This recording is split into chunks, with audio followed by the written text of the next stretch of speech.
wabarakatuh. Waalaikumsalam warahmatullahi wabarakatuh. Kami dari kelompok 1 yaitu perkenalkan, nama saya Muhammad Arif Kurniawan Saputra dan rekan saya Raja Desiliana Sari. Di sini saya akan mempresentasikan dan memaparkan sedikit materi yang berjudul konsep dasar pemasaran syariah dan prinsip-prinsipnya. Baik, langsung saja ke materi tentang konsep pemasaran. Konsep pemasaran adalah bagian dari bisnis strategis dengan kegiatan utama untuk menawarkan barang dan jasa kepada pasar yang ditargetkan. Inti kegiatan ini adalah bagaimana membuat produk dapat terasa penting dan memenuhi harapan serta kebutuhan pasar, sehingga nilai produk harus ditonjolkan dalam proses pemasaran agar menarik perhatian konsumen. Konsep pemasaran merupakan sebuah falsafah bisnis yang menyatakan bahwa memuaskan kebutuhan konsumen menjadi syarat ekonomi dan sosial bagi kelangsungan hidup suatu perusahaan.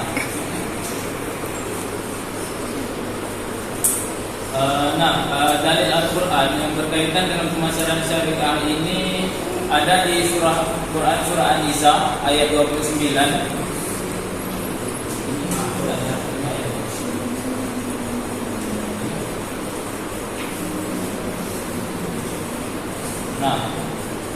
Kesimpulan dari apa yang saya bacakan tadi yaitu jadi di dalam perusahaan jika membuat satu produk dalam menetapkan produk dapat ditargetkan dan menarik bagi konsumen dan produk. Bisa dipasarkan produk itu sendiri, bisa berupa makanan, minuman dan benda-benda yang berguna dan juga perusahaan yang banyak bermanfaat bagi masyarakat. Di sini bukan sebuah perusahaan saja yang bisa membuat produk kita sendiri, bisa membuat produk tersebut seperti makanan dan minuman yang dimana kita bisa menargetkan itu pada bulan Ramadan. Di bulan Ramadan banyak sekali orang yang ngabuburit mencari takjil-takjil yang untuk persiapan berbuka puasa. Di sini kami mengambil contoh dari bank syariah, pemasaran bank syariah itu.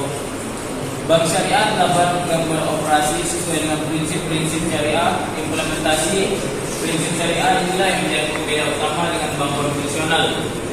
Pada intinya, prinsip syariah tersebut mengacu kepada syariah Islam yang berpedoman utama kepada Al-Quran dan Hadis. Secara garis besar, implementasi strategi pemasaran produk bank syariah adalah dengan meletakkan kebutuhan nasabah pada prioritas utama. Bank syariah harus mampu mengidentifikasi apa yang menjadi prioritas kebutuhan nasabah melalui produk jasa layanan perbankan yang berkualitas, kompetitif dan mudah dipahami. Contoh dari produk bank syariah itu yang pertama ada tabungan syariah, yang kedua itu ada deposito syariah, yang ketiga gaji syariah, yang keempat giro syariah, dan yang kelima itu ada pembiayaan syariah ataupun ijarah. Di sini kami sebenarnya ada suatu video atau animasi namanya saya paparkan di depan. Jadi kami dari pemateri menyarankan untuk kawan-kawan melihat video animasi itu dari HP-nya masing-masing. Jadi kami persilakan kawan-kawan untuk melihat videonya. Tapi tadi sudah dilihat, jadi saya langsung lanjut saja. Konsep produksi menegaskan bahwa akan memilih produk yang tersedia secara luas dan tidak mahal. Konsep produksi ini lebih mementingkan apa yang dibutuhkan dan lebih terjangkau bagi orang-orang di luar. Yang kedua ada konsep penjualan. Konsep penjualan adalah salah satu kecenderungan bisnis yang umum. Konsep penjualan menyatakan bahwa konsumen bisnis jika dibiarkan begitu saja tak akan membeli cukup banyak produk dari organisasi tertentu. Dengan demikian organisasi harus melakukan usaha penjualan dan promosi dan agresif. Konsep penjualan ini contohnya itu ketika dalam satu organisasi itu membuat flyer atau flyer promosi agar pelanggan-pelanggan itu lebih tertarik datang ke apa yang kita jualkan, apa yang kita pasarkan, seperti itu. Yang ketiga ada konsep pemasaran. Konsep pemasaran ini terdiri dari 4 pilar. Yang pertama itu ada pasar sasaran, yang kedua ada kebutuhan pelanggan, yang keempat itu ada pemasaran terpadu, yang kelima ada profitabilitas.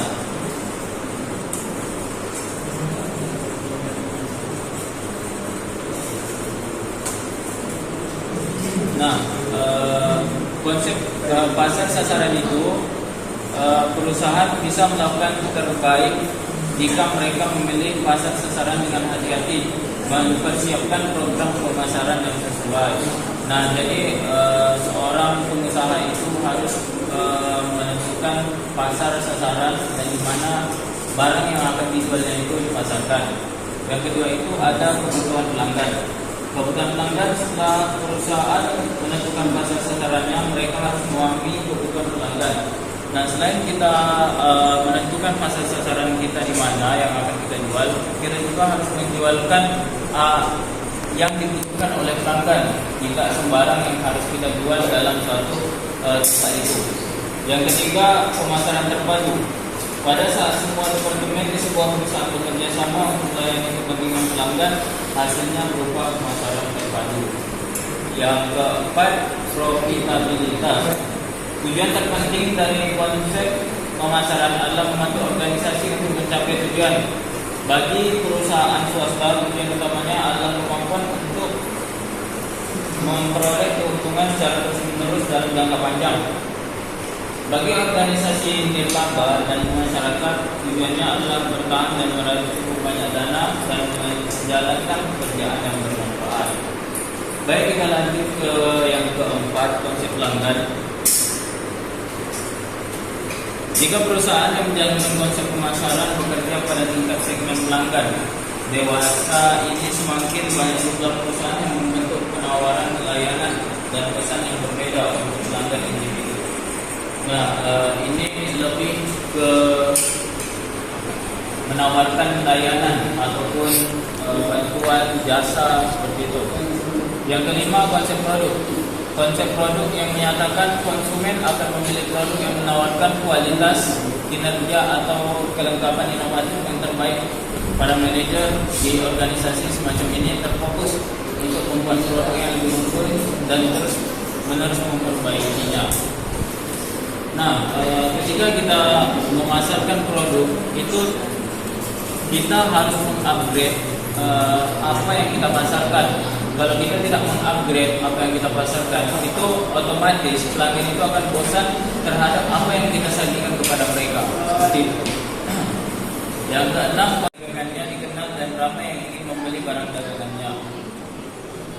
Nah, selain kita memasarkan dengan promosi, kita harus selalu giat bagaimana memasarkan produk itu tidak hanya di satu tempat. Kita harus memasarkannya di setiap tempat agar barang yang kita pasarkan itu tidak hanya di situ, di daerah situ saja yang kita pasarkan. Itu. Yang kedua, manfaat berguna bagi si pemakai produk atau jasa. Contohnya, seorang customer membeli baju dan tentunya baju itu bermanfaat untuk menutupi tubuh si pemakai. Nah, manfaat di sini barang-barang yang kita pasarkan, yang kita jualkan itu sangat bermanfaat bagi si pembeli. Contohnya itu dalam pemasaran pakaian itu sangat bermanfaat bagi si pemakai karena yang kita ketahui tubuh kita ini adalah aurat, salah satu aurat bagian yang harus ditutupi dan wajib dalam syariat Islam. Yang ketiga, amanah dan tanggung jawab. Yang bertanggung jawab terhadap apa yang dipromosikan dan menepati janji yang diberikan dalam sebuah promosi. Nah, ini